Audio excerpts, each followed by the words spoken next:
What if I told you that this guy is absolutely right and absolutely wrong in the same video? The one thing I hate about the strength and conditioning industry, it always has to be black and white. That is never how it is. It's always the gray area with different athletes, different sports, different positions.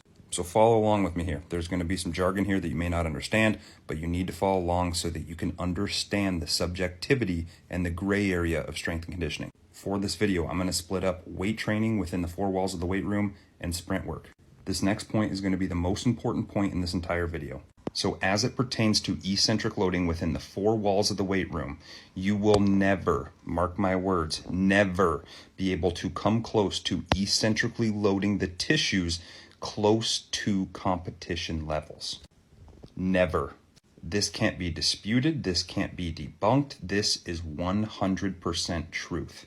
If you find somebody that can actually eccentrically load tissues at high enough velocities and forces that mimic game time situations, then I will shut up. But in the hundreds of years in strength and conditioning, we've never been able to high-speed eccentric load tissues to competition levels. So having said that, do I do eccentric loading with my athletes in the weight room? Absolutely. But can eccentric loading be limited in season? Absolutely. Limiting eccentric loading will allow for better recovery, less muscle damage, X, Y, and Z. So that's point number one within the four walls of the weight room. Now, before people come in and think they're masters and the best strength coaches in the world, this video has no context. Is he talking about eccentric loading in season, out of season, off season, throughout the season? What is he talking about? So without that context, I'm going to give a general answer. So if we're looking from an in-season standpoint, would it be beneficial to limit our eccentric training? Yes. The key word is limit. Don't take out.